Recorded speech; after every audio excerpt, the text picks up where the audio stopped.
C'est l'heure du meilleur moment de la semaine, c'est l'heure de retrouver les pistonnés après le Grand Prix d'Imola pour un débrief haut en couleur et un plateau toujours de rêve, les amis. Je vous rappelle qu'on est dans un week-end de Grand Prix. Qui dit week-end de Grand Prix dit 3 rendez-vous pour les pistonnés. Rendez-vous bien sûr le week-end, le samedi sur Winamax avec l'émission Pole Position. Rendez-vous le lundi pour le débrief et puis le mercredi avec un très beau magazine dont je vous parlerai dans quelques instants. Avec moi, vous les avez vus, vous les avez reconnus. Des garçons qui sont souvent imités, mais qui sont aussi de très bons imitateurs. Brice Germain à ma droite, alias Pierre Van Witt. Bonjour. Oui, bonjour, Manuel Moine. Bienvenue à ce 4e rendez-vous des pistonnés de la saison. Et puis bien sûr, Hamza Ramani, alias Jamel Belmadi, parce que Hamza nous a fait une super imitation. C'est Rabat Madjer. Ah oui, pardon, excuse-moi, c'est vrai. Mais mais c'est lui le maître des imitations. Tu te défiles. Non, mais toi, donc je passe pour un clown tout seul. T'es déjà un clown, mais t'as un éventail très très large et j'admire. C'est la seule chose que j'admire chez toi, mais sache que voilà. Ouais, comme un cantelou pour Giboulot, quoi. C'est un peu ça. Ouais. Merci, super. Hein. Bon, en tout cas, cette émission part de la meilleure des manières et je retrouve le jus, en tout cas, d'antan de cette émission. Les garçons, un petit mot quand même, un petit cocorico pour commencer cette émission. Un cocorico parce que Théo Pourchère l'a emporté ce week-end dans la grande course, bien sûr, de F2. Théo Pourchère qui est le nouveau leader du championnat du monde de F2. Et puis on notera aussi également les beaux podiums de Isaac Adjar et de Victor Martins aussi également en F3. La Formule 1, le sport auto français se porte plutôt bien et on espère retrouver au moins ces 3 garçons en Formule 1 à l'avenir. On les soutient, on leur envoie beaucoup de force et on les attend aussi également sur ce plateau dans le courant bien sûr de cette saison. Le résultat les gars de ce Grand Prix d'Imola, Grand Prix d'Émilie-Romagne qui avait lieu du côté d'Imola, je propose qu'on regarde justement le résultat avec cette victoire de Max Verstappen, sa 22e en carrière, son 2e grand chelem aussi également en carrière, 18e doublé pour Red Bull, Lando Norris qui s'invite sur un podium surprise pour McLaren, George Russell qui limite la casse pour Mercedes avec la 4e place, la belle perf de Bottas 5e, Leclerc seulement 6e, on va y revenir à cause d'une connerie, Tsunoda 7e, 8e place pour Vettel et 2 Aston Martin dans les points, Magnussen 9e et puis on rappellera qu'aucune Alpine pour la première fois dans cette saison n'est bien sûr dans les points. Vous êtes partis pour le débrief, vous êtes chaud, vous avez aiguisé les arguments les gars? J'espère que le débrief sera plus chaud que la course. Ah oui. J'espère aussi, sinon on va s'ennuyer. Le débrief tout de suite de ce Grand Prix d'Émilie-Romagne. Le débrief de la course et 4 enseignements. Vous en avez pris l'habitude, c'est presque une tradition bien sûr dans les pistonnés. Après un week-end de Grand Prix, on les découvre ensemble tout de suite. Avec forcément, on fera un point sur Russell et Bottas. 2 vrais numéros 1, c'est une question un petit peu provoque, on va le dire dans ce début d'émission. Il était là, le Yuki, hommage à Richard Gottener. Une fois encore, à chaque fois qu'on parlera de Tsunoda, on rendra hommage à ce chanteur incroyable des années 80. Et puis on se posera aussi la question de Imola, le spectacle en question. Mais je veux tout de suite partir et commencer sur le doublé de Red Bull cumulé à la connerie de Charles Leclerc. Regardez plutôt déjà Red Bull avec ce tableau, un doublé qu'ils attendaient depuis longtemps. Eh bien les Autrichiens tout simplement, premier doublé depuis Malaisie 2016, un aileron débraqué, une vitesse de pointe absolument incroyable. Voilà ce qui a fait aussi également la différence ce week-end pour l'écurie autrichienne, les améliorations qui ont fonctionné. On avait parlé d'une nouvelle aile de séparation, un système de refroidissement aussi également, des freins arrière qui a montré plein d'avantages, une Red Bull intouchable en rythme de course et au final un bilan comptable absolument extraordinaire, 58 points inscrits sur 59 possibles ce week-end. Je vous rappelle un week-end particulier aussi avec la course sprint et puis Verstappen taille patron, un tour fantastique il faut le dire en qualification malgré ce drapeau jaune, impérial en course sprint malgré un mauvais départ, un superbe envol cette fois-ci le dimanche pour son 2e grand chelem. Et puis il faudra parler aussi également de l'excellent début de saison de Sergio Pérez. Qu'est-ce que ça vous inspire ce week-end de Red Bull les gars? Premier doublé depuis 2016. Et enfin les domination totale. Enfin les 4 moteurs Honda terminent la course. Aussi, c'est vrai. Il y a peut-être un peu de mieux du côté de Red Bull. Moi je suis fasciné là, quand même par la sérénité avec laquelle ils ont mis le plan en marche du vendredi au dimanche, quoi. Il n'y a eu aucun accroc quasiment, à part le départ raté de Max Verstappen en course sprint. Mais sinon, on a cru voir une Scuderia Ferrari quand même impuissante face à Max Verstappen et Sergio Pérez. Donc c'est hallucinant ce qui s'est passé hier, je trouve. Pour info, Max Verstappen entre aujourd'hui dans le top 10 des podium finishers de l'histoire. Il a 24 ans. poser des bases. Hein. Il risque de battre quelques stades. Il y a je été pense. avec David Coulthard, pour info. Effectivement. Non, mais c'est impressionnant. Effectivement, je trouve que je les ai jamais sentis, en tout cas Verstappen, je l'ai jamais senti vraiment menacé sur ce week-end. Malgré le départ manqué en qualification sprint, course sprint. On ne sait plus comment l'appeler. Ouais, appelez ça comme C'est comme course vous voulez. sprint, hein, c'est sprint race. Mais même si dans l'éventualité où il terminait deuxième de la course du samedi, pour moi, il y avait la possibilité de dominer sur le dimanche Charles Leclerc. Finalement, il le fait sur le samedi et sur le dimanche. Donc, c'est vraiment une course, je trouve, sur le dimanche, une course parfaite, maîtrisée du début à la fin. Il n'y a pas eu d'erreur. Il n'y a pas eu. Vraiment, il n'a jamais été menacé. Et c'est de bon augure pour la suite de sa saison. Et c'est aussi également un beau retournement de situation parce qu'après l'Australie, on se disait mince, ça y est, Ferrari a, semble-t-il, une voiture vraiment absolument parfaite. Red Bull est incapable, notamment de suivre Leclerc. Là, on a la sensation que Red Bull est arrivé avec des nouveautés et que, eh bien, cette fois-ci, c'est Red Bull qui a complètement dominé. La vraie question, je pense que vous n'aurez pas de réponse aujourd'hui, c'est est-ce que c'est circonstanciel à Imola ou est-ce que justement c'est le travail de développement, d'optimisation aussi également des réglages qui fait que Red Bull a été parfaitement dominant. Les évolutions qu'ils ont amenées ont apporté de la stabilité à la voiture, ce qui leur a permis de débraquer l'aileron, alors que Ferrari n'a pas amené d'évolution et du coup doit rester sur son setup qui fonctionne très bien, mais qui, sur un circuit comme Imola, si Red Bull s'adapte, Ferrari peut être battu. On s'est quand même bien rendu compte que les évolutions amenées par Red Bull n'étaient pas suffisantes dans les parties sinueuses parce que Charles Leclerc se rapprochait de Sergio Pérez, et encore, on parle de Sergio Pérez, pas de Max Verstappen, on n'était pas en lutte avec le champion du monde en titre, mais par contre dans la ligne droite, et donc pour les occasions de dépassement, il n'y avait pas photo. Certes, le moteur Ferrari, dans la théorie, est plus puissant que le Honda, mais avec un aileron tellement débraqué de la Red Bull, tu ne peux rien faire. C'est comme un mini DRS permanent par rapport à la Ferrari. Donc je pense qu'ils ont fait des choix pragmatiques chez Red Bull en termes de réglage que n'a pas fait forcément Ferrari. Ferrari qui essaie de capitaliser sur son setup pour le moment et pas forcément sur trouver l'amélioration qui va faire que. Voilà, je pense qu'à mon avis, aujourd'hui, Ferrari paye peut-être un petit retard dans la compréhension du développement à faire par rapport au circuit. Mais bon, encore une fois, Imola est un circuit particulier et je pense que ce ne sera pas forcément le cas partout, ce qui s'est passé hier. Ça va faire un petit peu comme l'année dernière. Je pense qu'on va avoir du Red Bull, du Ferrari, du Red Bull, du Ferrari. Et on rappelle que les innovations, excuse-moi Hamza, qui sont arrivées à Imola, pour ceux qui en ont fait, parce que Ferrari est la seule équipe à ne pas avoir apporté de nouveautés, ça reste des évolutions minimes par rapport à ce qu'on va retrouver normalement à Barcelone, où il pourrait y avoir quelques révolutions chez certaines écuries. Ouais, effectivement, et puis Red Bull est lancé dans cette bataille de réduire absolument le poids de sa voiture. Ils ont réduit sur Imola le poids de la voiture de manière assez considérable. Donc maintenant, ce qui va être intéressant, c'est de voir la capacité de réaction de Ferrari.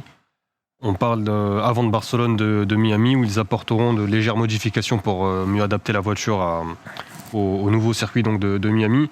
Mais Red Bull a su réagir assez rapidement en 4 Grands Prix pour amener une voiture déjà dominante sur un circuit, certes.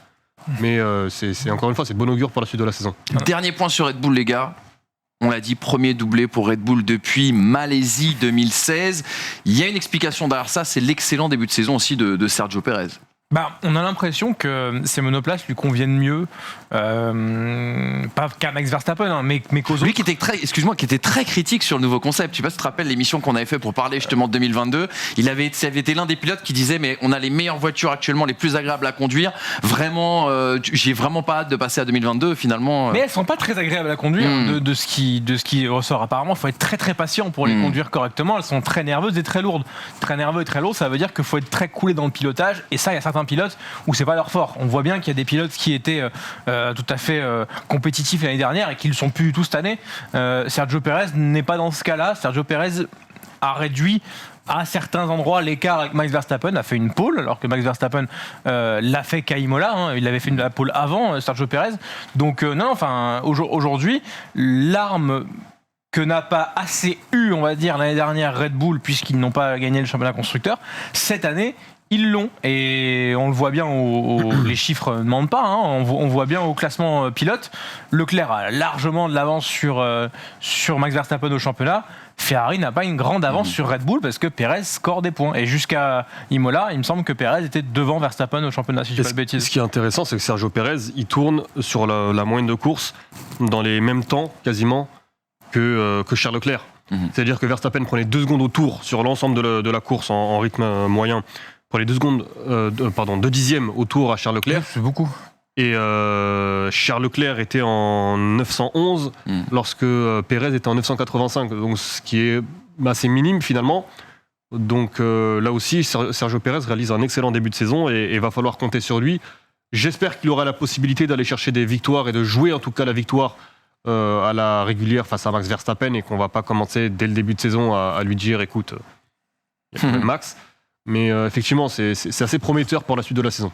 Triomphe donc pour Red Bull avec ce doublé, mais surtout une bévue, une connerie, comme l'a dit Charles Leclerc. Ferrari qui a vécu quand même une certaine bérésina, on peut le dire, tout au long de ce week-end. Regardez la déclaration du pilote monégasque à l'arrivée de cette course. C'est une question que je me poserai quand je serai calmé. C'est clairement une connerie et je ne peux pas me permettre de faire ces erreurs-là quand les Red Bull sont meilleurs que nous, car ils avaient de meilleures performances et une meilleure gestion des pneus. La 3e place était le mieux que l'on pouvait faire. J'ai vu qu'il y avait une mini-opportunité de doubler Pérez.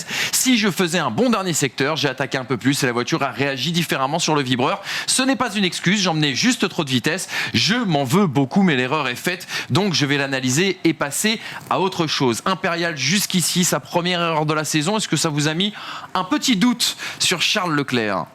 Un doute non, mais c'est la première fois de sa carrière qu'il a la possibilité de jouer un titre mondial. Donc forcément, il est en phase d'apprentissage de la même manière que Max Verstappen était en phase d'apprentissage lors de ses premières saisons ou ses premières courses où il avait la possibilité, en tout cas, de jouer la gagne. Peut-être même certains diront sur la saison 2021 le titre. Ça fait partie de l'apprentissage d'un pilote. Charles Leclerc, on l'a vu assez régulier et performant, notamment sur une année 2021 où il n'avait pas la voiture, mais il arrivait à tirer le meilleur. Mais là, forcément, il est sous les projecteurs déjà. Et puis même lui, il faut qu'il apprenne le fonctionnement de sa manière d'aborder les courses que une 2e, une 3e place, c'est pas forcément une mauvaise affaire pour le championnat du monde. Et c'est ce que faisait très bien, au-delà même de Lewis Hamilton. Même Max Verstappen, la saison dernière, je trouve, le faisait très très bien. Et il va falloir qu'il apprenne vite, parce que les points... Alors on va me dire c'est une saison à 23 courses, mais les points, on l'a encore vu la saison dernière, ça peut compter, le moindre petit point peut compter.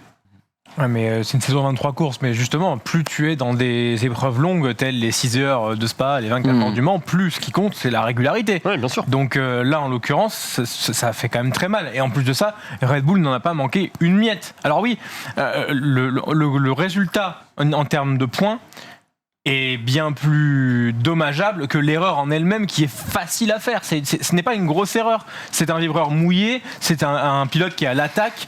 En soi, des erreurs comme ça, elles sont pas... Enfin, c'est pas énorme ce qu'il a fait, quoi. Et pour autant, ça lui coûte 7 points. Et 7 points qui peuvent être décisifs plus tard parce qu'on ne sait pas combien de temps la Ferrari aura ce rythme. On ne sait pas combien de temps la Red Bull aura ce rythme. Donc, pour le moment, c'est l'inconnu total. Prenons l'exemple de Braun en 2009. Jenson Button n'a pas manqué une miette de ce qu'il avait à mettre début de saison pour être champion du monde, très, parce très qu'il peu. savait que sa voiture ferait 6 mois. Je ne dis pas que la Ferrari fera 6 mois. C'est pas la même structure, c'est vrai aussi. Braun était une plus petite écurie que Ferrari. Mais ce que je veux dire, par c'est qu'à exemple. partir du moment où tu sais que tu dois tout mettre, Chaque course compte.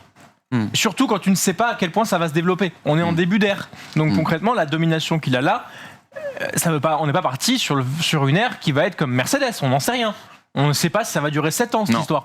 Donc il faut maximiser. Et c'est vrai qu'en l'occurrence, là je pense que Enzo Ferrari dans sa tombe a dû mettre une petite calotte à Charles Leclerc puisque lui était si inspiré par les points intermédiaires.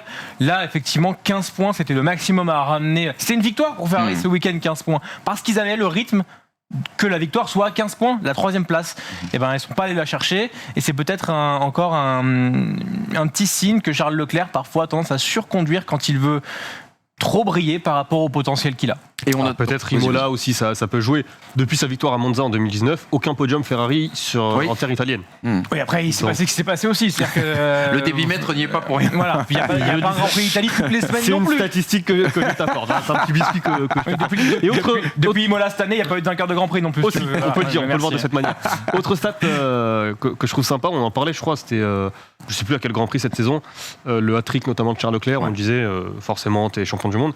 Là, on a eu 2 hat-tricks réalisé par 2 pilotes différents. C'est une première sur l'ensemble d'une saison, c'est une première depuis 79. D'accord. Gilles Villeneuve et Jacques Lafitte. Eh ben écoute, merci Donc, pour cette. Là, c'est une stat de phénoménal.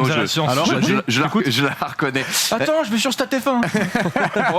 C'est bon, les ambassadeurs StatF1. Bravo pour le travail, vous nous aidez beaucoup.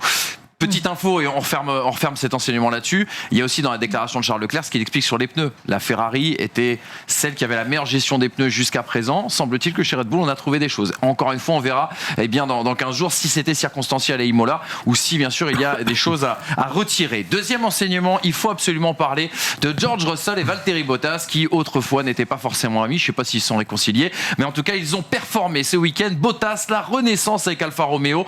L'Alfa qui venait avec un nouveau plancher, une nouvelle suspension arrière, une nouvelle carrosserie moteur et un Valtteri Bottas qui fait P5 malgré un contact au premier virage, malgré un arrêt complètement raté qui lui a fait perdre 10 secondes, une vraie course d'attaque, il nous a régalé le Finlandais, il a même pu rattraper George Russell qui n'a pas pu dépasser puisqu'il était un petit peu en souffrance on va dire sur ses gommes, et puis à l'inverse je veux aussi également un mot sur George Russell qui sauve les meubles du côté de Mercedes, qui aurait d'ailleurs pu penser qu'une Mercedes puisse terminer à la 4e place dimanche après la course. Nous avons obtenu un meilleur résultat que ce que nous valons, voilà les mots de George Russell, un super départ, lui qui a dû garder ses réglages pluie lorsqu'il a passé les slicks puisqu'on n'a pas pu retoucher à son aileron avant, et puis ce contraste saisissant avec le week-end d'Hamilton. Attaquons tout de suite sur Valtteri Bottas et je vais appeler son meilleur avocat, Monsieur Hamza Rahmani.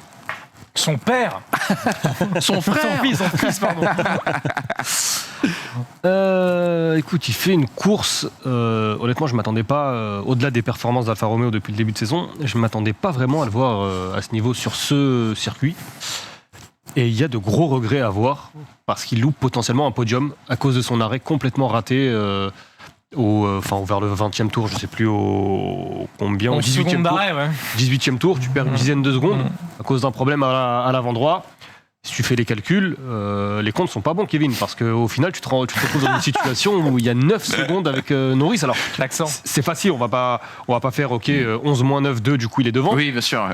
Mais sur le rythme, il y a une perte de temps, du coup, au début. Tu te dis, il y avait peut-être un podium à aller chercher. Et Valtteri Bottas, tout à l'heure, je parlais du rythme entre Pérez et Leclerc. Valtteri Bottas, c'est celui qui avait le meilleur rythme, hors Charles Leclerc et hors Red Bull. Il avait un meilleur rythme que Lando Norris. A.K.A. le 3e meilleur pilote de l'histoire McLaren. Il dit ça. Ça, c'est pas des propos que vous entendrez dans cette émission. Si c'était pour blaguer et se foutre de la gueule du monde. Non, mais pour expliquer très rapidement. Personne, c'est la presse britannique qui a fait un peu trop avec Lando Norris. Et il y a un TikToker ou une TikTokeuse, je sais pas, qui a fait son classement des 5 meilleurs pilotes de l'histoire McLaren et qui met Lando Norris en 3, qui met pas Alain Prost, mais qui illustrait Ayrton Senna avec une image d'Alain Prost. Enfin bref. un truc cata. Passons. Mais impressionné par le week-end de Valtteri Bottas.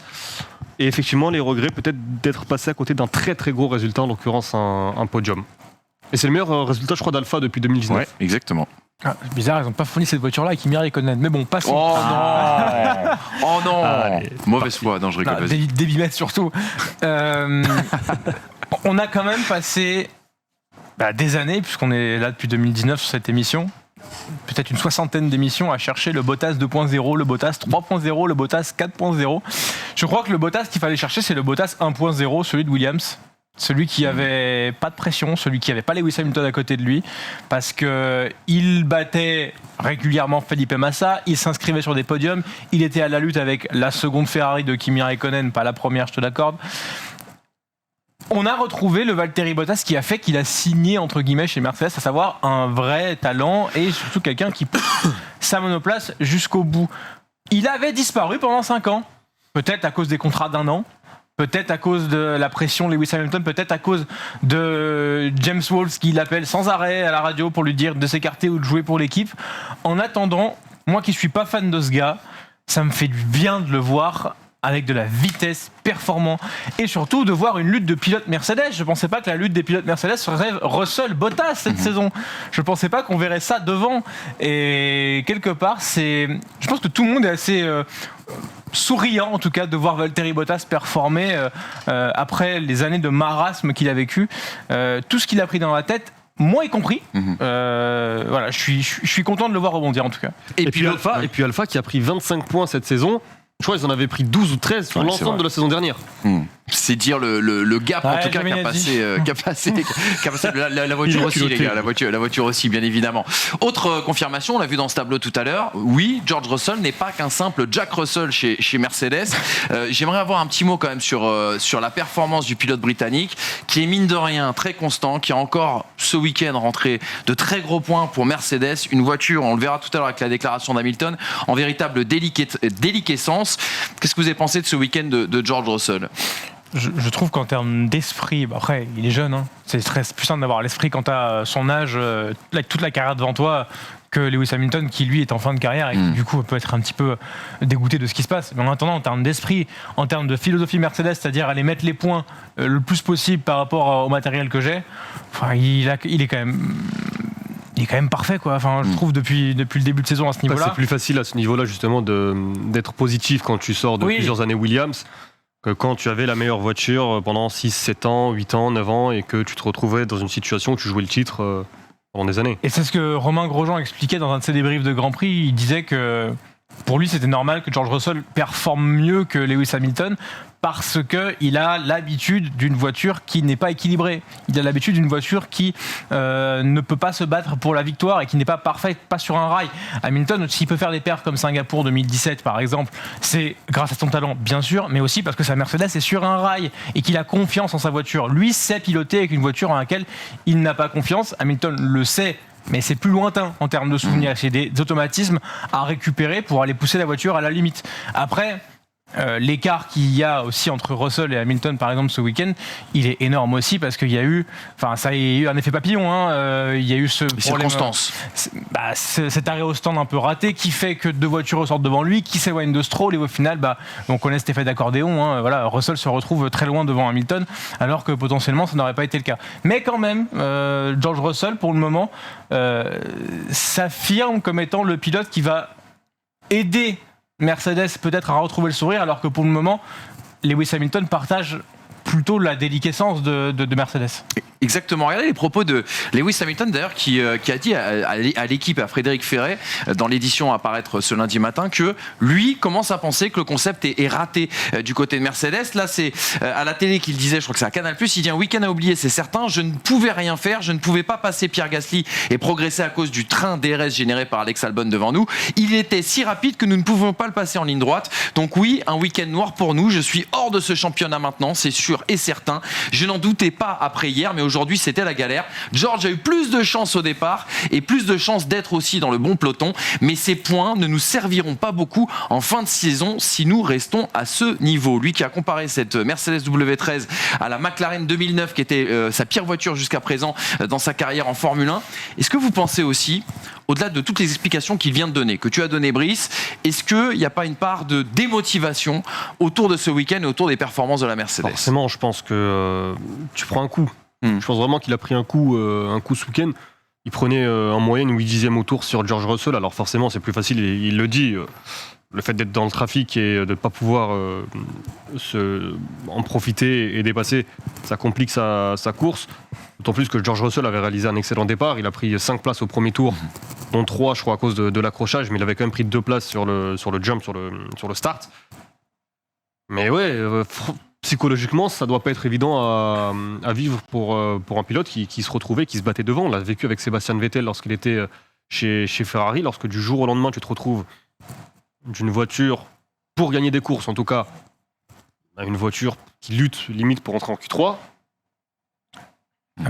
Puis Lewis Hamilton avait déjà montré par le passé des instants de démotivation, alors même que sa voiture était faite pour gagner, hein. On avait vu en 2016 qu'il était beaucoup plus absent par certains aspects, beaucoup plus sur les réseaux, beaucoup plus à développer ses autres projets, machin et tout. Ouais, mais c'est plus le cas aujourd'hui. C'est-à-dire que depuis il a grandi... Mais ça veut quand même dire que il peut, à un moment donné, à 37 ans, se dire... qu'est-ce que je vais me faire chier, entre guillemets, pour être 14e, quoi.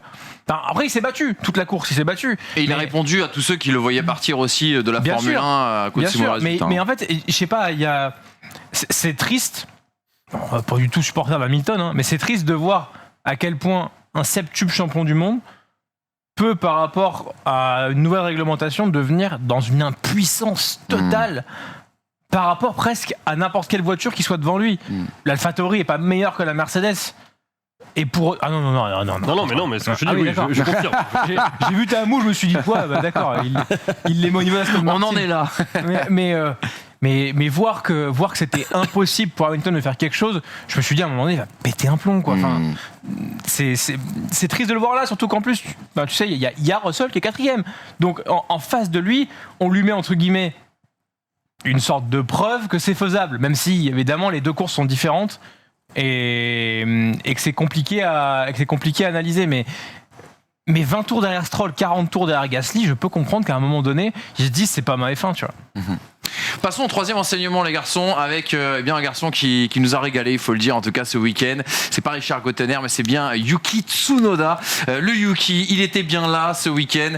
Il a assuré et surtout rassuré aussi du côté d'Imola, le circuit où il avait connu son premier roulage en F1. C'était en essai privé l'année dernière. Un rythme inattendu en course le dimanche, il faut le dire. Une P7 et surtout de solides dépassements, beaucoup d'agressivité dans le bon sens du terme en tout cas. Lui qui est repassé devant Pierre Gasly au classement des conducteur, je sais que ça vous plaît beaucoup, et une course, et la question que je voulais vous poser, c'est est-ce qu'on n'est pas là, en tout cas dans une course référence, on va le dire, dans sa carrière, parce que on a vu la preuve en tout cas de certains progrès dans sa gestion, notamment mentale, et puis dans sa maturité aussi également en piste.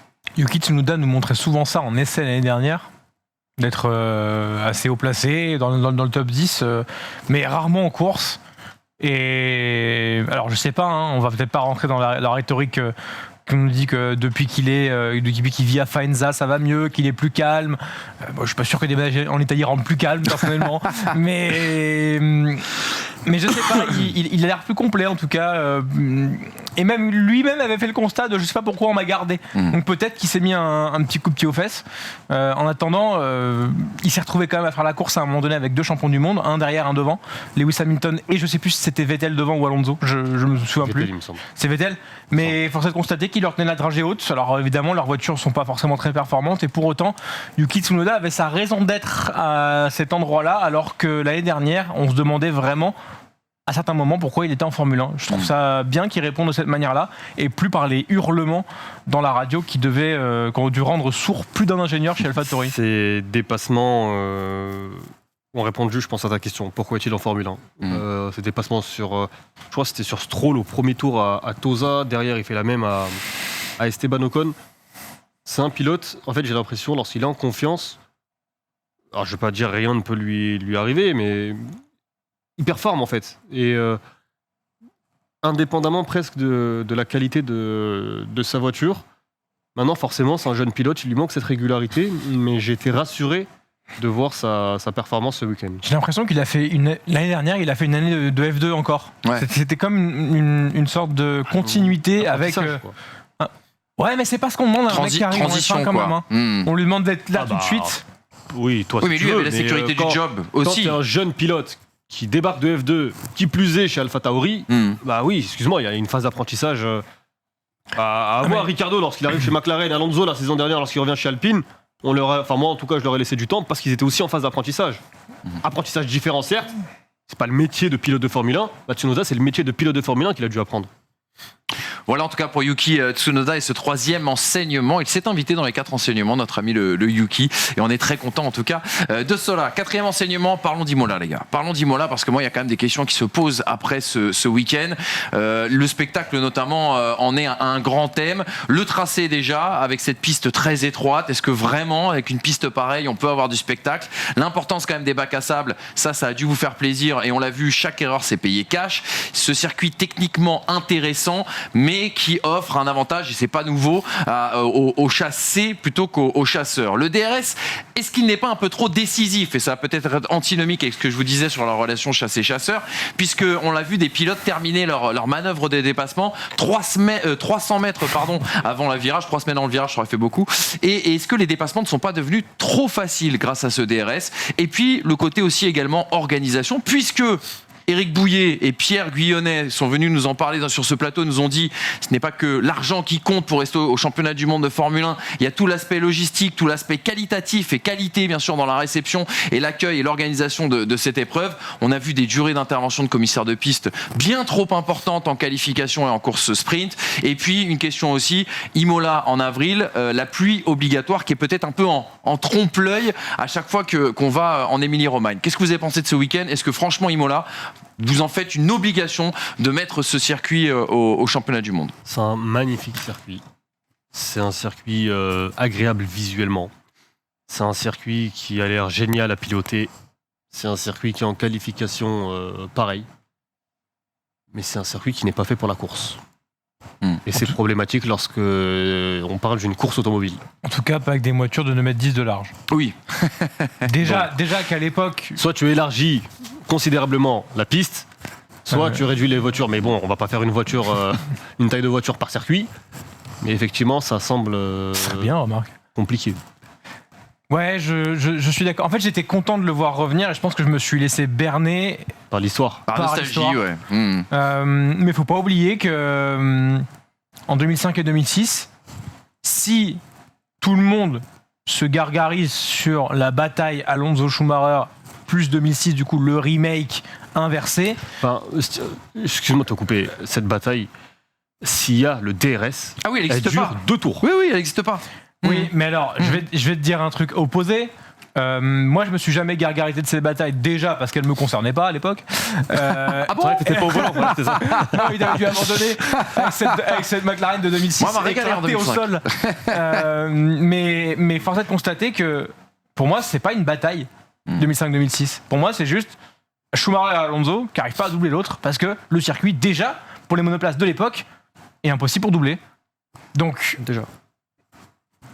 Déjà. Sébastien.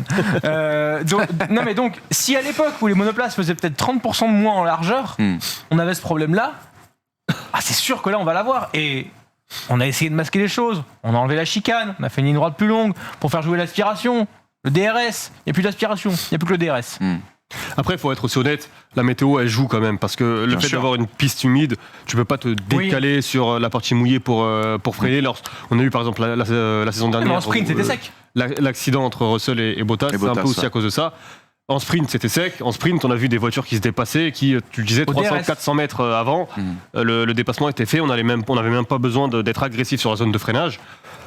Donc voilà, la météo a joué a une grande part de responsabilité sur la piètre course, personnellement, que l'on a eu le dimanche en termes de spectacle.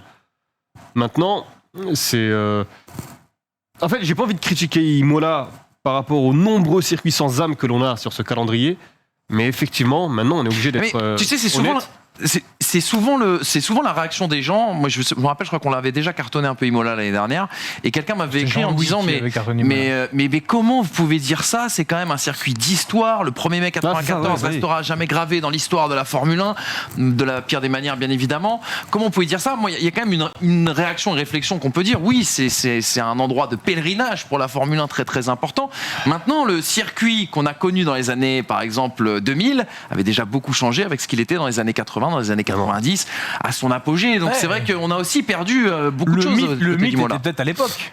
Mais après, faut bien se rappeler que un circuit n'est pas mythique parce qu'il tue des gens. Hein. Enfin, Non, j'espère. Ouais. Et un circuit est mythique parce il a des morceaux de bravoure. Imola n'a pas, à l'heure actuelle, de morceaux de bravoure. Il les a perdus, malheureusement, Oui. pour la plupart. Et donc ça veut dire quoi, ça? Est-ce qu'on va arriver à un moment donné à ce que le Rédillon n'existe plus à Spa? Parce qu'il faut enlever En fait, dès qu'il y a un endroit où un pilote se tue, il faut changer le virage. Je dis pas que ce qui s'est passé à Imola n'est pas tragique. Ce week-end-là était tragique. Il y a eu 2 morts, pardon. 2 morts. Le 1er mai 94, Roland Ratzenberger et Ayrton Senna, et paix à leur âme. Mais au bout d'un moment, le fait est que si l'infrastructure a un problème, on peut pas dénaturer la manière de faire. Il faut sécuriser l'existant. Mais si tu changes l'existant pour en faire quelque chose de chiant, au final, tout, à force, va tendre vers le chiant. C'est une loi implacable. Tout va tendre vers le Sochi. Tout va tendre vers des circuits où il y a 150 mètres de dégagement et où on a des angles droits, que tous les virages se ressemblent à peu près. Donc moi j'ai un peu peur de ça. Et Imola aujourd'hui, est-ce qu'il est toujours le mythe qu'il était avant? Je ne sais pas. Après, on parle du NURB. Est-ce que le NURB est toujours le mythe qu'il était avant? Je ne sais pas. Pour être honnête, moi je préfère m'ennuyer devant Imola que devant Sochi. Je préfère m'ennuyer devant Imola. Sochi, maintenant, on est tranquille. Devant... Non, mais je prends l'exemple de Sochi à chaque fois. C'est vrai que c'est l'exemple facile et je tape souvent sur Sochi, mais il y en a tellement des circuits comme Sochi. Pourquoi? Je termine juste. Parce que Imola, tu peux être, ou en tout cas, tu dois être tenu en haleine par le fait qu'une erreur, tu es puni. On l'a vu avec Charles Leclerc. Ouais. C'est vrai. Charles Leclerc, il commet la même erreur à Sochi. Oui, il y a de très très grandes chances qu'avec une large zone de dégagement, il puisse repartir tranquillement. C'est pour ça pourquoi finalement ces circuits-là, même si au niveau du spectacle en piste, de toute façon on peut pas avoir 20 ou 23 Grands Prix, encore plus maintenant parce que le nombre de Grands Prix s'accumule, on peut pas avoir un nombre de Grands Prix où tu es à 90 ou 100% figé devant ton téléviseur parce que le spectacle est au rendez-vous. C'est pas possible, ça n'existe pas. Dans aucun sport, c'est quelque chose qui n'existe pas. Maintenant, par rapport à Imola, encore une fois, c'est un circuit qui punit quand même, encore aujourd'hui, la petite erreur, la petite bourde, on l'a vu en qualification avec Lando Norris.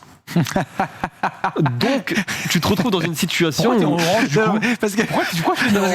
vous le dis, hein, mais pour Hamza, c'est une vaste théorie du complot, cette histoire de sortie de Lando Norris, mais on n'en parlera pas plus.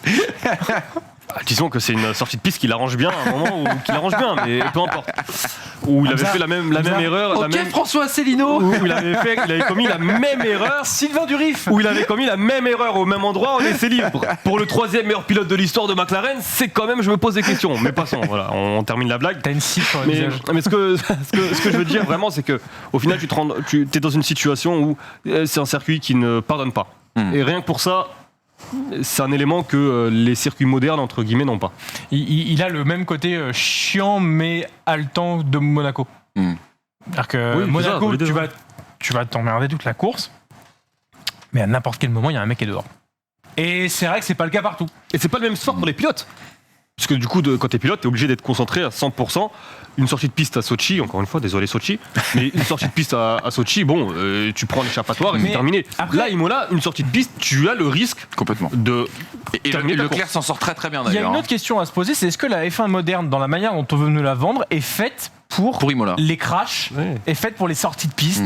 Parce que quand on voit qu'à l'époque, quelqu'un qui sortait, il prenait un drapeau jaune, on enlevait la voiture et terminé. Aujourd'hui, c'est drapeau rouge, on arrête tout, on laisse tout pendant une demi-heure et la qualif elle dure 2 heures, on a 5 drapeaux rouges.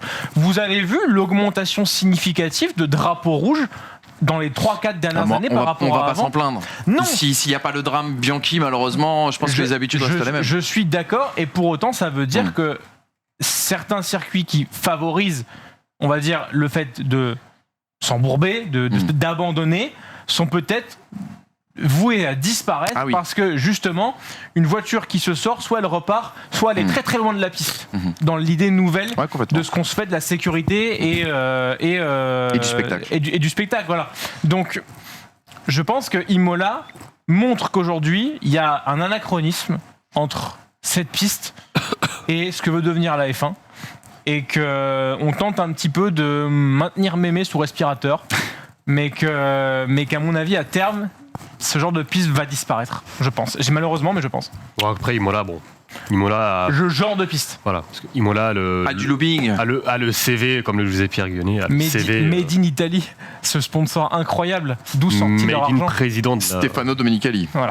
Bien sûr, en soutien de l'Émilie-Romagne dont il est originaire. Les amis, petit point sur le classement des conducteurs et des manufacturiers, s'il vous plaît. Manufacturiers, pour moi, c'est pneus. Voilà, ils sont obligés à le dire avant. Des garagistes, si vous voulez. Petits garagistes en tête, c'est Ferrari, avec 11 points d'avance sur un vendeur de canettes, Red Bull Racing. Et puis puis on le voit, si Verstappen qui se rapproche de Charles Leclerc. 27 points désormais d'écart entre le monégasque et le néerlandais. On rappelait, on se posait la question, avec 2 abandons, est-ce que Verstappen n'allait pas subir ce handicap tout au long de la saison? Mais il est déjà un petit peu de retour, même si Leclerc garde son break d'avance. Perez revient à la 3e place. Russell, on l'a vu, chute, tout comme Carlos Sainz, qui reste sur 2 abandons consécutifs. On n'a pas parlé de Carlos Sainz dans cette émission, puisqu'on en parlera dans le débat retrouvé bien sûr mercredi. Hamilton, 28 points, on le voit. Et puis également Esteban Ocon, qui n'était pas dans les points, qui redescend. Et à noter chez les constructeurs aussi que McLaren se repositionne à la 4e place et que Alpine chute dans ce classement. Toutes les écuries ont pris au moins un point. T'as raison, exactement, puisque c'est vrai qu'on n'en a pas parlé, on n'a pas fait d'enseignement, parce que eux ne s'expliquent pas cette performance, c'est qu'Aston Martin a mis 5 points ce week-end. Voilà, grâce à la pluie, selon Sébastien Vettel. Des écarts impossibles à tenir pour cette saison. Force est de constater que c'est une des premières depuis un moment où tout le monde a mis des points. Exactement. On reste bien sûr sur le débrief de ce week-end d'Émilie-Romagne avec, vous le savez, le traditionnel rendez-vous du week-end. En plein week-end, les pistonnets réagissent à chaud sur les antennes de Winamax dans l'émission Pole Position. Et on a parlé justement du format sprint qui faisait son retour pour cette saison 2022. Nouveau barème de points, nouvelle appellation. La pole position désormais donnée au plus rapide du vendredi soir dans l'exercice de la qualification. Et puis, on l'avait dit l'année dernière, même si on avait été très critique, on attendait ce concept et cette nouvelle philosophie 2022 pour pouvoir enfin juger les courses sprint. Alors, course sprint, bonne ou mauvaise chose? Y a-t-il du mieux? Voilà la réponse que l'on vous donnait lors de cette émission qui était diffusée samedi. Je pense qu'on a vu une course sprint qui était franchement pas mauvaise. On a eu un spectacle qui était plus ou moins appréciable, avec un changement de leader au départ, un premier tour, un premier virage assez tendu, plusieurs changements de position à certains moments, des remontées, une lutte finale pour la victoire. Donc techniquement, c'était pas mauvais, mais dans les faits, c'était pas non plus une dinguerie. En fait, je dirais surtout que c'est un petit trompe-l'œil. Sans l'erreur au départ de Verstappen, on n'a pas de changement de leader dans cette course et on n'a pas une lutte qui en plus n'a pas duré beaucoup de tours en réalité, c'était les 3 derniers parce que le reste du temps, on se neutralise. Si jamais on n'a pas une qualif qui nous met Sainz un peu derrière et Perez un peu derrière, pareil, on s'éclate pas non plus. Donc je suis mitigé personnellement sur ce format. J'étais assez content de voir les évolutions qu'ils amenaient à ce format avec plus de points, le fait de donner la pole au vendredi, mais en fait dans les faits, ce qu'on a vu aujourd'hui, j'ai rien vu de très différent par rapport à l'année dernière et du coup je suis toujours très mitigé sur ce format. Oui, ça a plus de valeur, donc forcément on attaque un peu plus, mais comparé aux 25 points par exemple du dimanche, quel est l'intérêt pour un Charles Leclerc d'aller défendre au point d'arriver à l'accrochage? Bon, il n'y avait pas vraiment de lutte en termes de rythme à ce moment-là, mais c'est toujours encore très déséquilibré. Et puis, je l'ai vu dans le chat, c'est vrai que ça nivelle énormément ce qui s'est passé pendant la qualif. On a eu une qualif sous la pluie qui donne du coup des surprises, des choses inattendues, qui auraient pu du coup animer la course de dimanche. Qui aurait vu un Grand Prix de Sochi aussi passionnant l'année dernière? Absolument. Si on n'avait pas eu cette qualif folle et avec Norris et Russell devant. Pour moi, je trouve que c'est pas tant le problème, c'est pas tant ce qu'on voit dans la course sprint, mais plutôt l'impact qu'elle a sur le week-end. Pour moi, premier truc, c'est qu'elle dégrade la qualif, car elle lui donne moins d'importance. Brice vient très bien de l'expliquer, c'était exactement l'avis de Lilian, et ça nous enlève des dépassements qui ont lieu aujourd'hui, qui n'auront pas lieu demain. Et du coup, pour moi, ça dégrade aussi la course avec ces dépassements qui ne se feront plus. On a vu de la bataille devant, on a vu de la bataille dans le midfield, on a vu de la bataille aussi à l'arrière du peloton. Moi, j'ai quand même l'impression que oui, on peut être difficile, on n'est pas forcément amoureux de ce format course sprint, peut-être parce qu'on est un peu aussi des vieux cons et des aficionados de Formule 1, mais on s'est pas ennuyé cet après-midi. Moi, j'ai passé un bon samedi, et le vendredi, on va pas se mentir, le vendredi était un petit peu plus agréable que ce qu'on a eu à voir jusqu'à présent. Regardez la réaction de Martin Brundle, qui est l'ancien pilote bien sûr de Formule 1 des années 90, britannique, mais aussi également consultant pour Sky F1. Il nous dit « J'échange tous les jours une 3e séance d'essai libre contre une course sprint ». Les gars, est-ce que c'est pas là un argument imparable, on va dire, pour se dire que finalement la course sprint, ne faisons pas trop de mauvaise foi, en termes de spectacle, c'est quand même pas mal. C'est mieux qu'une séance d'essai libre. Ah bah voilà, évidemment. Voilà les gars. Ben voilà les gars, est-ce que c'est vraiment mieux mon cher Hamza Ramani? Est-ce que c'était vraiment mieux la course sprint telle que tu l'as vue ce week-end? Ou non, pour toi il faut absolument la virer et surtout passer à autre chose? Il y a beaucoup de choses qui ont été évoquées déjà. C'est vrai. Depuis le début, je pense qu'une course sprint, c'est mieux qu'une séance d'essai libre. De ce côté-là, il n'y a Là, pas on de est problème. tous Et je d'accord, pense c'est que vrai. Sherlock. la qualité première, c'est d'avoir un vendredi avec de l'enjeu. Ça, de ce côté-là, on est d'accord. Maintenant, j'étais complètement réfractaire à la course sprint, enfin, dans son format précédent. Là, il y a eu des modifications qui, effectivement, me semblent plus logiques. Maintenant, et Antoine le disait très bien, tu le disais aussi, c'est la perte d'influence d'une séance de qualification. Je prends un exemple lunaire, la pole position de Nico Hülkenberg à Interlagos avec Williams. S'il y a une course sprint, qu'est-ce qu'il fait Hülkenberg? Il se retrouve dans une situation où dès le samedi, il passe de la première à la 14e place. Après, parce dès que le sa dimanche, voiture. il n'avait pas eu un résultat. Oui, mais ce que énorme, non, mais évidemment, mais rapidement, la hiérarchie a fait que. Ouais. Mais ce que je te dis, c'est que son exploit, forcément, du coup, est diminué et a moins d'influence sur la course. Et tu te retrouves dans une situation où la qualification qui joue, alors selon les circuits, c'est un nombre au hasard que je te donne, mais selon les circuits, il joue entre 40 et 90% sur le résultat final de ton week-end. Avec une course sprint, le pourcentage chute à 15 ou 20%, entre 15-20% et 50-60% selon les week-ends, je sais pas. Mais tu te retrouves dans une situation où effectivement la qualification perd de sa valeur, et pour moi c'est l'exercice révélateur alors je vais pas dire du talent du pilote, mais c'est le moment pour moi en tout cas qui m'intéresse le plus et qui m'excite le plus. Et il y a des pilotes qui sont davantage performants en qualif qu'en course, et inversement des pilotes qui sont davantage performants en course qu'en qualification. Moi, je trouve qu'en fait, la course sprint, faudrait la déconnecter complètement du week-end, qu'elle soit totalement indépendante de ce qui se passe le dimanche. C'est-à-dire que soit tu fais, mais ça on le disait, je crois déjà l'année dernière, soit il y a une qualification le vendredi qui détermine les résultats, par exemple, du dimanche. Ouais. Comme en F2 un peu. La grille du dimanche, du effectivement. Et après, soit tu refais une qualification pour le samedi, mais tu fais pas une qualification le vendredi pour la course du samedi qui elle-même va déterminer la grille pour le dimanche. Parce qu'effectivement, ça nivelle les potentiels exploits. Et encore une fois, Carlos Sainz, il part 5e parce qu'il y a la course sprint. Et des exemples comme ça, on en a eu plein ce week-end à Imola. On a voulu augmenter le spectacle. Finalement, j'ai l'impression que comme on connecte tout, on a dilué le spectacle. Et peut-être que c'est pas la meilleure manière de vendre quelque chose. Exactement. On aura l'occasion d'en reparler de ces courses sprint, je pense, à l'avenir, en tout cas, sur le plateau des pistonnés. C'est la fin du débrief de ce Grand Prix d'Émilie-Romagne qui se tenait ce week-end du côté d'Imola. Regardez la suite du programme qui vous attend pour mercredi avec le MAG et cette question.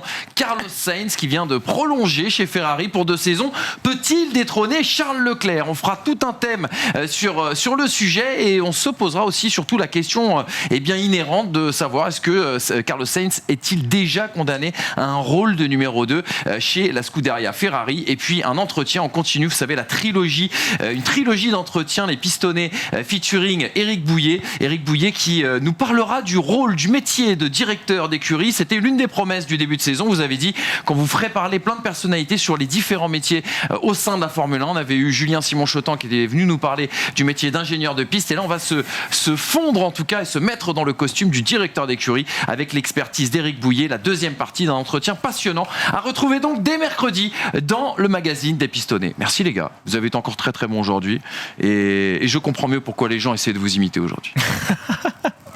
L'humilité d'Hamza Ramel. C'est ça que j'aime Ou le aussi mépris, énormément. hein. Ou le mépris. Tu nous as pas fait une. C'est vrai. Ouais. Tu n'as pas de référence? T'as pas la référence? Non, j'ai tu pas. parles pas assez de Mercredi, temps il y a eu sur un Twitter. débat. Il y a eu un débat Il y a eu un autour, petit mais- débat, un tout petit débat. Il y avait la Ligue en même temps, donc. Ah oui. Et les priorités, je te ramène. Allez, on travaille, monsieur. Merci la First Team, merci à vous d'avoir été avec nous. On vous attend tout aussi nombreux. Et bien mercredi pour une super belle émission. Salut.